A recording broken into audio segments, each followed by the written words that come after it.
భారతదేశపు మహాగ్రంథాలు, కావ్యాల సంపూర్ణ సంకలనం. సబ్స్క్రైబ్ చేయండి తిలక్. అందువల్ల స్త్రీకి చెందిన ఆ అధికారాన్ని రక్షించడం సమాజం యొక్క ధర్మం. ఆయన గురుదేవా, నన్ను రక్షించండి. నా ధర్మాన్ని రక్షించండి.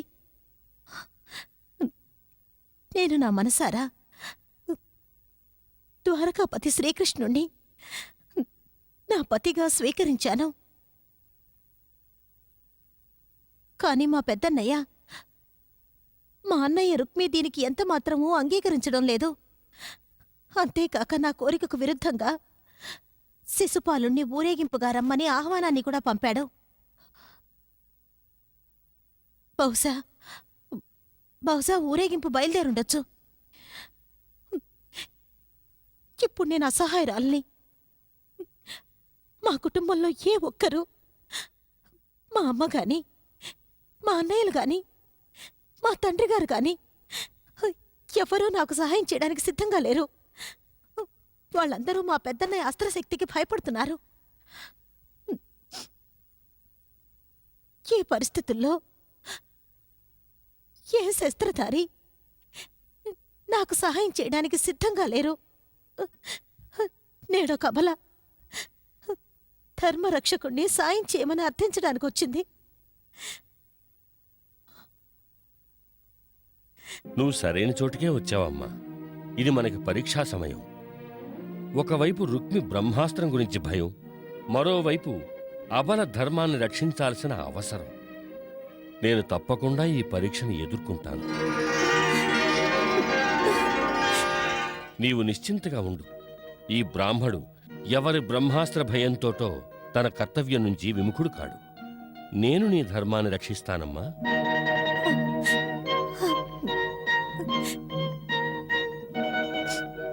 నేను తమ నుంచి ఇదే ఆశించాను గురుదేవా.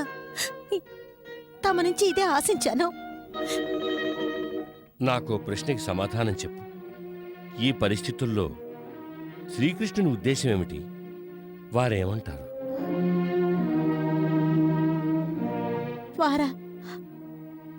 వారికి ఈ పరిస్థితి గురించి ఏమైనా తెలిసినప్పుడే చెప్పగలరు. నా మనసులో నేను వారిని వరించినట్టు ఇప్పటి వరకు వారికింకా తెలియదు. వారికి ఇది కూడా తెలీదా? లేదు గురుదేవా. చాలా విచిత్రమైన పరిస్థితి. ఒకవైపు ప్రేమ పూర్తిగా తన్ని తాను సమర్పించుకుంటాను అంటోంది. దాని గురించిన వివరం ఆ ద్వారకాధీశునికి తెలియదు. కనుక మొట్టమొదట వారికి ఈ విషయం అవగతం చెయ్యాలి. అవును. మరి ఒకవేళ వారికి బంధం అంగీకారం కాకపోతే? అప్పుడు పర్వాలేదు.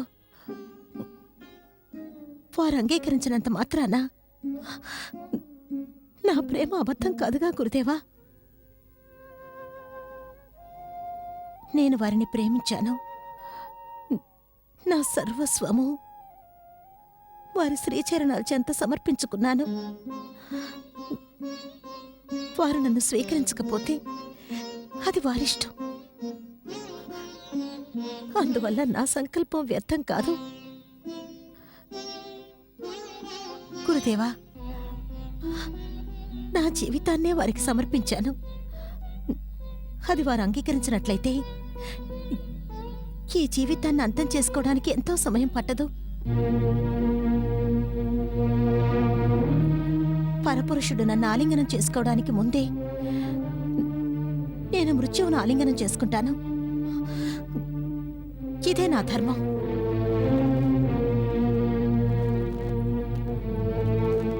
కానీ ఆత్మహత్య పాపం. ఇది ఆత్మహత్య కాదు గురుదేవా. ఇటువంటి మృత్యువు ఒక పతివ్రత స్త్రీకి రక్షా కవచం. దాన్ని స్త్రీ ఆ ధర్మరక్షణ కోసం ధరిస్తుంది. భళా, నీవు నన్ను విభ్రాంతుణ్ణి చేశావమ్మా. నీవు నిజంగా ఒక గొప్ప మహిళవి. నీ భావనలు గొప్పవి, నీ ప్రేమ పవిత్రమైనది, గొప్పది. నేను నీకు నమస్కరిస్తున్నాను. చెప్పు దేవి, నన్నేం చేయమంటావో చెప్పు.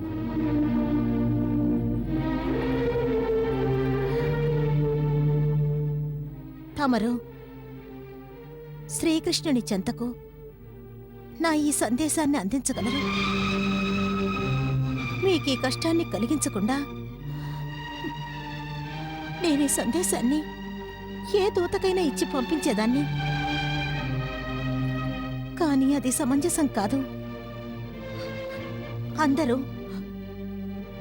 ఒక స్త్రీ తన చంచలమైన మనసుని నియంత్రించుకోలేకపోయిందనుకుంటారు.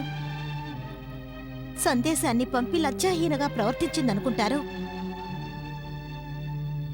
కానీ నా ఈ సందేశం ఎలాంటి చపలత్వంతోనూ రాసింది కాదు. నా ఈ సందేశం ఒక పతివ్రత స్త్రీ మనోవేదన. నా పతి శ్రీచరణాల చెంత నేను ధర్మ సంకటంలో ఉన్నాను, రక్షించండి అన్న సందేశం. అందువల్లే నేను ఈ లేఖను తమ వంటి మహానుభావుల ద్వారా పంపిస్తున్నాను గురుదేవా. నేను శాస్త్రోక్త ధర్మంగా నియమాలను ఏమాత్రం అతిక్రమించకుండా ఈ లేఖను రాశానని తమరు శ్రీకృష్ణునికి తెలియచేయండి గురుదేవా. నేను ఈ లేఖలో ఇదే రాశాను. నేను దుర్గాదేవిని సాక్షిగా ఎంచుకొని శ్రీకృష్ణుణ్ణి మనోవాక్కాయ కర్మల ద్వారా నా పతిగా వారిని స్వీకరించాను. ఈ విషయం తెలిసి కూడా మా అన్నయ్య నా వివాహాన్ని మరొక పురుషుడితో జరిపించడానికి నిశ్చయించాడు. దానివల్ల నా ధర్మాన్ని నిర్వర్తించలేకున్నాను. కనుక మీ భార్యననుకొని మీ సహాయాన్ని కోరుతున్నాను. ఈ సమయాన నా సతీధర్మం కష్టాల పాలైంది. కనుక వచ్చి నన్ను రక్షించండి. నేను ఆశతోనే ఈ లేఖను రాశాను. నేనంటే మీకు ఇష్టమే అనుకుంటాను. కానీ ఏ కారణం చేతనైనా ఈ దాసిని మీరు పత్నిగా స్వీకరించలేకపోతే పర్వాలేదు. ఇక మీరు నా గురించి చింతించాల్సిన అవసరం లేదు. విధిరాత ప్రకారమే జరుగుతుంది. ఈ పరిస్థితుల్లో ఒక్క మాట చెప్తాను. ఏ కారణం వల్లైనా నన్ను మీరు కాదనుకుంటే నాకు సంబంధించి మనిద్దరి మధ్య ఉన్న సంబంధం స్థిరమైంది. నేను దుర్గాదేవి ఎదుట ప్రమాణం చేసిన నాడే మీ దాననయ్యాను. ఒక స్త్రీ ప్రతిజ్ఞ స్థిరమైనది, మార్చుకోలేను. కనుక ఆ ప్రతిజ్ఞానుసారంగా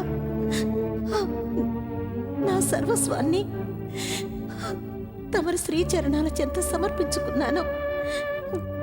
నా ఈ తనువు కూడా ఎప్పటికీ మీ సొంతమే. అందువల్ల ఏ పరపురుషుడు నా ఈ శరీరాన్ని స్పర్శించడానికి ముందుగానే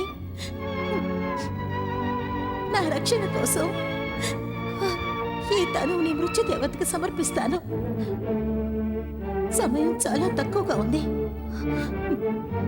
పెళ్లివారు మా నగరాన్ని సమీపిస్తున్నారు. అందువల్ల ఈ దాసిని స్వీకరించి తమ పరాక్రమాన్ని ప్రదర్శించండి. నన్ను రక్షించండి. లేదంటే నా అంతిమ నమస్కారాన్ని స్వీకరించి నేను ఈ లోకాన్ని వదలడానికి అనుజ్ఞనివ్వండి. తమ తమ జన్మ జన్మల దాసి రుక్మిణి.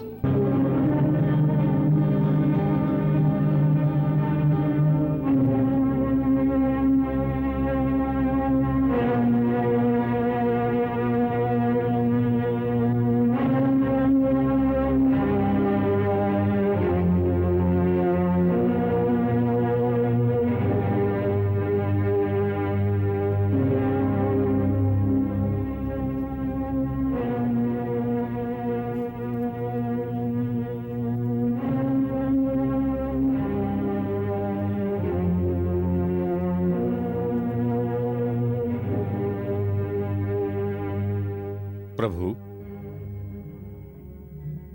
తమరేదో ఆలోచిస్తున్నట్టున్నారు. నేను ఏమీ ఆలోచించటలేదు గురుదేవా. నేను కేవలం నా కర్తవ్యాన్ని నిర్ధారించుకుంటున్నాను. శిశుపాలుని ఊరేగింపు కుండినపురం చేరుకుంటోందని ఈ లేఖలో రాసి ఉంది. మరి నేను ఇప్పటికీ ద్వారకలోనే ఉన్నాను. నేను ఆలోచిస్తున్నదొక్కటే, సరైన సమయానికి అక్కడికి చేరుకోవడానికి నేను ఏ వాహనాన్ని ఉపయోగించాలా అని. రెండో విషయం ఏమిటంటే, రాకుమారి రుక్మిణి ప్రస్తుతం తన అంతఃపురంలో ఉంది కనుక ఆమెను తీసుకురావాలంటే నేను విదర్భ నరేంద్రుని రాజమందిరం వరకు వెళ్ళవలసి ఉంటుంది. నా ఆలోచనలో ఒక రాజు ఆంతరంగిక మందిరంపై దాడి చెయ్యడం అంటే అది వీరోచిత కార్యం అవుతుందా? అది నాకు కళంకాన్ని తీసుకురాదా? తమరిలా ఆలోచిస్తున్నారు. తమరొకవేళ పొరపాటున రాకుమారి రుక్మిణిని పరిగ్రహించడానికి మనసులో సంకోచిస్తున్నారేమోనని నేను చింతిస్తున్నాను. సంకోచమెందులకు గురుదేవా, తమకు సమస్తమూ తెలుసు. ఈ సంబంధము పురాతనమైనది. అలాంటప్పుడు సంకోచమెందుకు? నాకు తెలుసు మాధవ. నారదుల వారు నాకు స్వయంగా చెప్పారు. అందువల్ల నేను మా మహారాజైన భీష్మకునకు నచ్చజెప్పాలని ఎంతో ప్రయత్నించాను. కాని వారు వారి పుత్రుడు రాకుమారుడు రుక్మి మాటకు ఎదురు చెప్పలేని అసమర్థులు. అసమర్థుడెందుకయ్యాడు? రాజు కదా, శస్త్రధారణ చెయ్యవచ్చు. కాని పిరికివాడు. తన కర్తవ్య పథంలో పట్టుదలగా ఉండడానికి సాహసం లేదు, మనోబలం లేదు. ఒక పక్క రుక్మిణిని చూడండి. నారి, పరాధీన, అబల. కాని తన కర్తవ్య పథంలో స్థిరంగా ఉంది. ప్రాణాన్నైనా త్యజిస్తుంది కాని తన ప్రతిజ్ఞను మాత్రం వీడదు. ఆమె నిజంగా ఒక వీర వనిత. ఆ విలువను మేము వీరత్వంతోనే అందుకోవాలి. ఈ విషయం గురించే నేను ఆలోచిస్తున్నాను. నేను ఆమెను పొందడానికి ఎంతవరకు వెళ్ళాలని. కేవలం దుర్గాదేవి మందిరం వరకు. అంటే ప్రభు, ఇతరుల ఆంతరంగిక మందిరంలోకి ఎలా ప్రవేశించాలని తమరు ఆలోచిస్తున్నారు. కానీ ఈ చింత వ్యర్థమైనది. రాజకుమారిని చేరుకోవడానికి ఒక సరళమైన ఉపాయం ఉన్నది. ఏమది? రాజవంశం వారి ఆచారం. వివాహానికి ముందు కన్య గౌరీ పూజకు దుర్గాదేవి మందిరానికి వెళ్తుంది. ఆ మందిరం నగరానికి వెలుపల ఉంది. తను గౌరీ పూజ కోసం అక్కడికి వస్తుంది. ఆ సమయానికే తమరక్కడికి చేరుకోవాలి. కానీ ఆలోచించడానికి ఇప్పుడు సమయం లేదు. ఏం చేయాలనుకున్నా త్వరగా చెయ్యాలి.